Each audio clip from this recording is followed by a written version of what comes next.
Welcome to City Cinematheque, where the art and pleasure of the movies are the subject of serious discussion.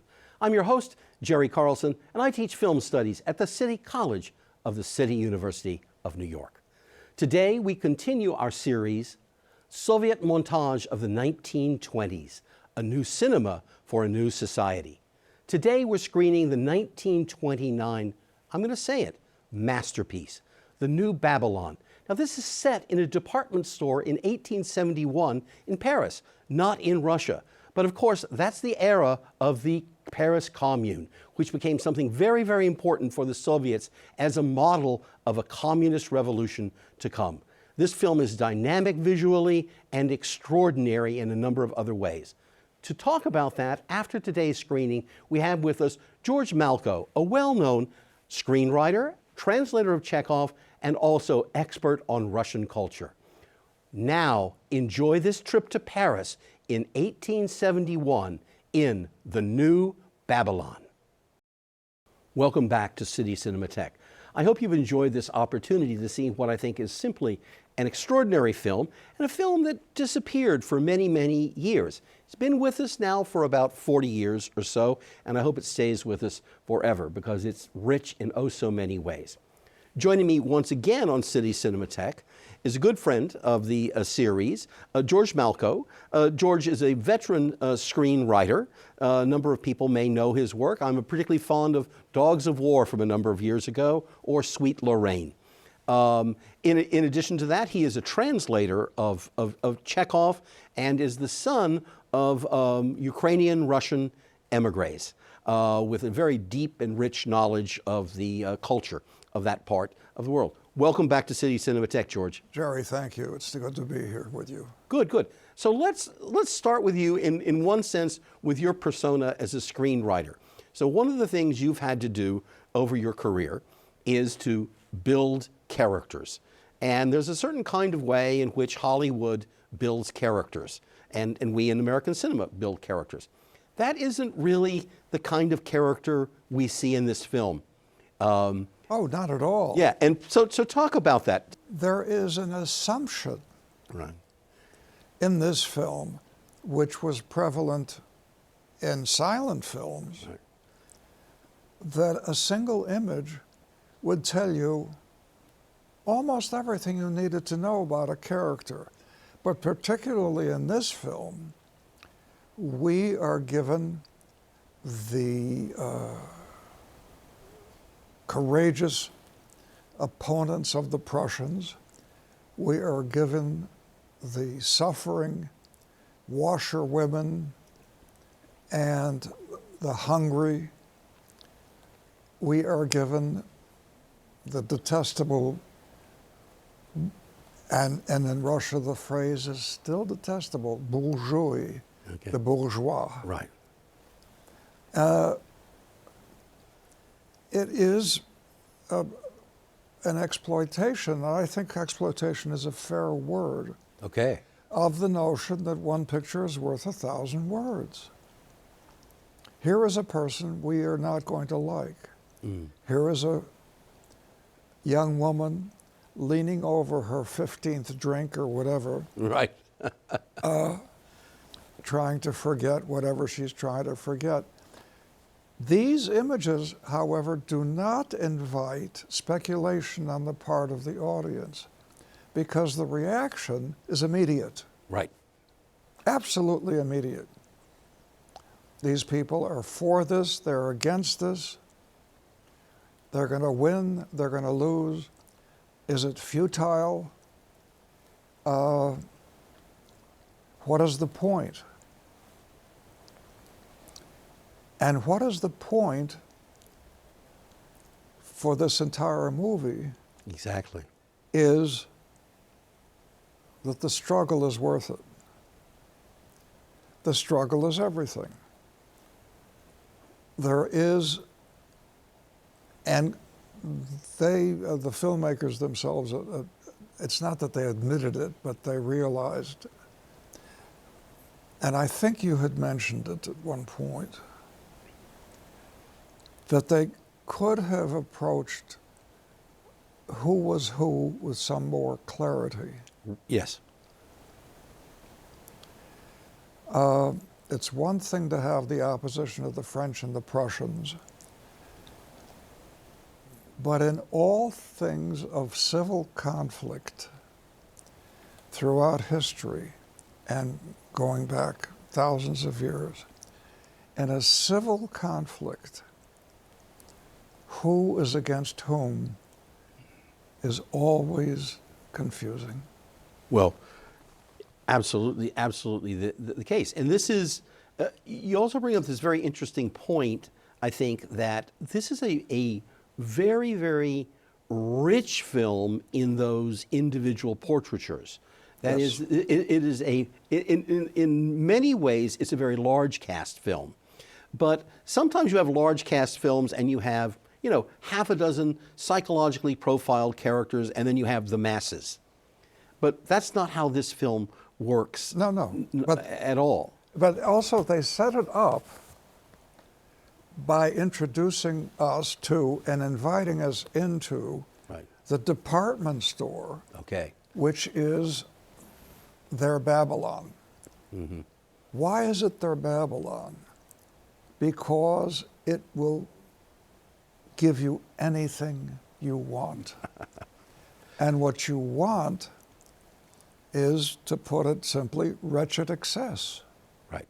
Wretched excess in clothing, wretched excess in alcohol, wretched excess in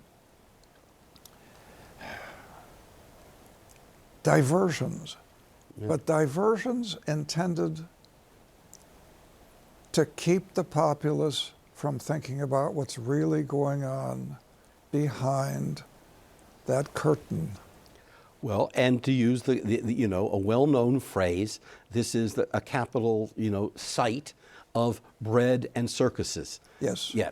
Keep people fed with all of these things they want, of all the products they want, keep them diverted in all kinds of ways, and there will be no inspection of the system that, as the film will assert, Yeah. that is at the same time exploiting them. And avoid looking at what is, I think the words really going on is correct. Right, right. So, Because the wretched existence of the shoemaker, yes, a powerful image. And it's a powerful image because the sequence when the lone soldier appears, mm-hmm. who in this film is the only character with a name, Jean, maybe as an homage to Hugo, Yeah. maybe to Jean Valjean, maybe. But it is the shoemaker who becomes a little more for us when he says to Jean, "Give me your boots," Right.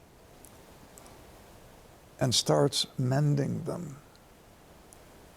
which is such a moment of dignity. And the deprived, this often happens in Soviet propaganda films. I think Right. it's fair to use that phrase. Oh, absolutely. This is rhetorical film that's teaching lessons about history. Yes. But it is those without, those at the bottom of the struggle, who are given the dignity of their attentions. And they are also given the dignity of their defeats. Hmm. There is great tragedy in the defeats that are hoped for. Right. But we see it in this seemingly never-ending series of images, any one of which could be frozen and turned into a poster. Very much the case. Very much the case. You can freeze frame any number of things, and it would be a didactic poster. It teaches a Absolutely. lesson about what history is and what history should be, even if it hasn't been achieved At this particular instance, it is an image of what one should be striving for in some way. Well, in their dialectic, and I don't know chapter and verse on it, Lenin certainly declared what the responsibility of the arts and film should be. Right. The Minister of Culture in the 20s in the Soviet Union was a man named Lunacharsky. Mm-hmm. And we will talk about him a little bit later because of particular interest that one of his best friends was the young Dmitri Shostakovich. Right. But as a Minister of Culture, Lunacharsky was a person of deep intelligence, high education, at a time and for a period when someone like that wasn't considered dangerous. Right, and that would not last, as we all know. None of that lasted. Right. And one of the reasons, and one of the main reasons it didn't last, was because what they were producing, such as this film, worked. It succeeded. It is almost as if, to those people who saw it, it succeeded too well. Mm-hmm. Not controllable. That was the key. That was the key, which then returns us to that span of history with its Orwellian overtones. Right. And of course, this is 1929, and by 1934, two things have happened. One, sound film has come. There's an entire debate, which we can't fully get into, that we'll touch on a little bit today about that. But also, there's a party congress in 1934 that declares the rules of socialist realism, which, cannot, is incompatible with this mixture of politics and various avant-garde arts forms that was happening in the mid-20s through, the very early 1930s. There's also the shift, obviously, in political power because Stalin is taking a grip on everything.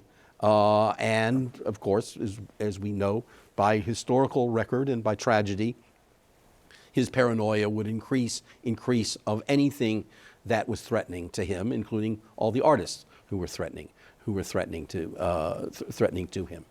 So the artists were the most dangerous of all. They have always been dangerous. Right.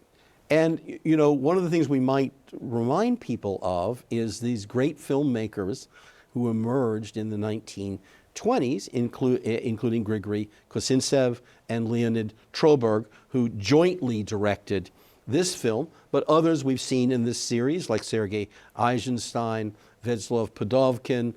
We have screened it other times on City Cinematheque, the work of Zizhy Vertov, of Dovzhenko, the great Ukrainian, director.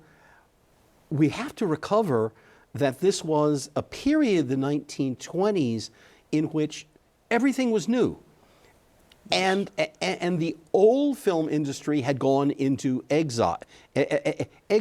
So these were 20-somethings and early 30-somethings who really had charge, who were themselves coming out of radical politics, but also radical experimentation in art.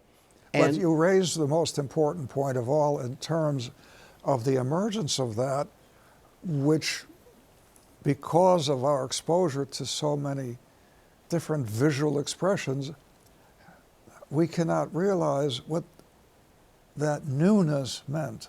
Yeah. What a shock it was. Right. And there is, I believe, something called the shock of the new.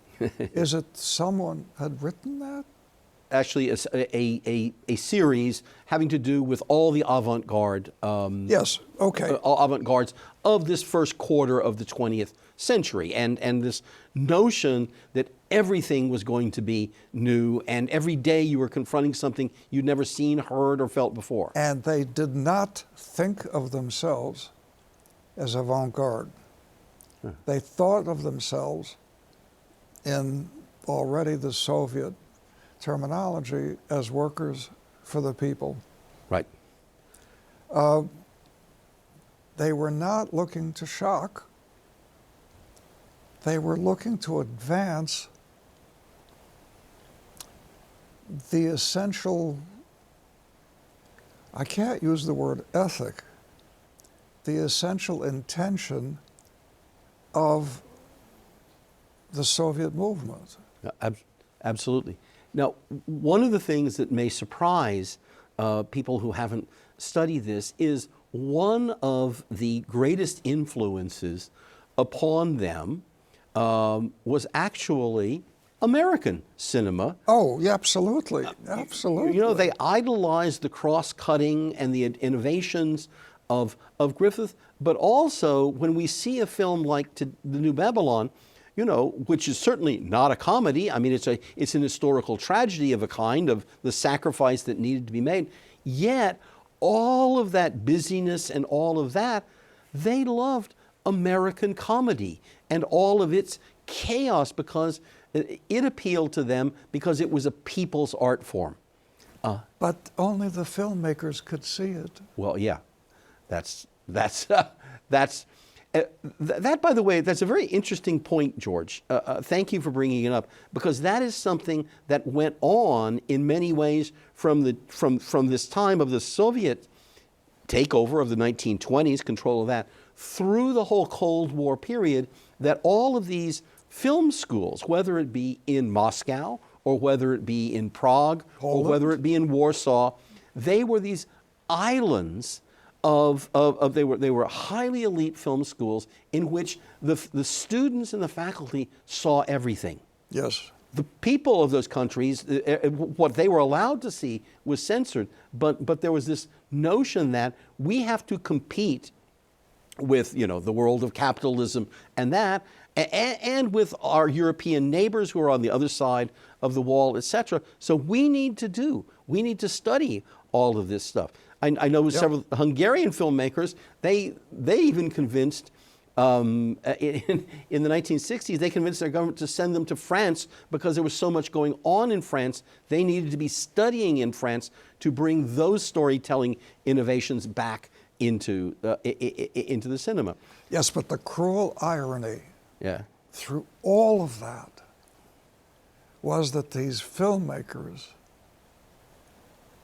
would know about what was happening elsewhere. Right. And they would make a film. And then the government wouldn't let anyone see it. Well, absolutely the case. Absolutely. No, and this is, it's important to bring up the fact that this film is made in 1929.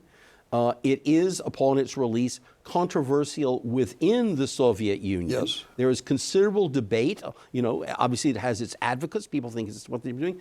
But there's many people, and obviously they're, in one sense, they're on the immediate winning side of the Stalinists who think we shouldn't be going in this direction in any way. So this film, if it doesn't disappear, it is at least marginalized for over 40 years. But you know what they did at the time they were making it to give it even more advanced legitimacy, which was to have Shostakovich compose the music. Well, yes.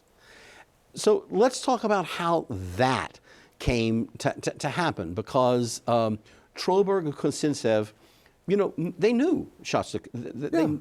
They were. It's all part of what we would now say. You will tell me about the Russian because it's not a language I know, but they were all part of FEX, which was the factory for the eccentric actor, because they wanted to have these innovative forms, not to put them somewhere in the elite, but innovative forms that could address a greater public and address the greater public more effectively. And how better to do it than add the music of the person who at that moment had emerged Right. as this incredibly important young composer. Right. In 29, Shostakovich had already composed and had performed 2 symphonies. The world premiere of the Symphony No. 1 was in 1926. This is all in Leningrad. Right. And that premiere was conducted by my father. That is what, when I invited you to be on the show, I did not know. We've talked about it, but so what was the relationship between your father, who was your father? What was the relationship between your father and Shostakovich at this moment? He was first introduced to this young boy who played the piano for him at the conservatory where my father was teaching. My father at the time was musical director of the Leningrad Philharmonic and teaching at the conservatory, right, where he himself had studied. Okay. Under Rimsky-Korsakov and Glazunov and Lyadov. So this young boy is brought, and my father remembers him as being very proficient on the piano, but then some years passed, a couple of years passed, and at the conservatory, he had a class, my father created a class called Conducting for Composers. Uh-huh. And this boy was in the class, and then in the composing class, his professor, Maximilian Steinberg, my father's fellow once pupil and now teaching at the conservatory, brought the score for this young man's first symphony. He performed it for my father on the piano,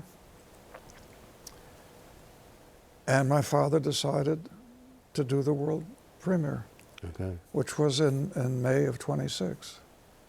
Then 2 years later, in 28, he played the second symphony, which was dedicated to my father. Wow. And so at that time, Leningrad was intensely aware of this composer.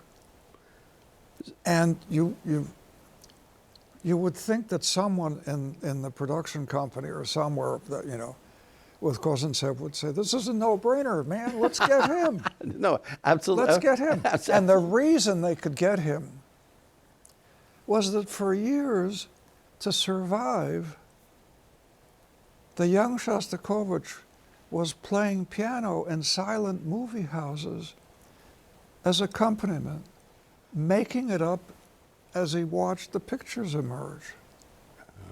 That's how he was, supporting himself and his mother and his sister. You bring up this excellent point, because one of the things, as I've done my modest research on this production, is that that's one of the things they knew about him. Not they may not have known that fact, but they knew that he had a deeper understanding of the relationship between the image and the sound. Absolutely. That is, there's a way in which just you can play certain kinds of melodies and it's just background. It's wallpaper in a certain kind of, but that he had this capacity to compose something that was going to make the whole. It was going to be integrative. Yes. You have the images of war and battle, and you have trumpets. Right. The classical image of old warfare, right, was the sound of trumpets. Right. Then he has, briefly of course, he invokes the Marseillaise. Absolutely. And then, on a couple of moments, he uses Offenbach when they're dancing the can-can. Do you know what I thought at the moment that happened? Nope. I wonder if the audiences who saw this film had heard the Offenbach and would think, as we think, right, oh, it's the Offenbach can-can. They would probably know the Marseillaise for political reasons. Right, right.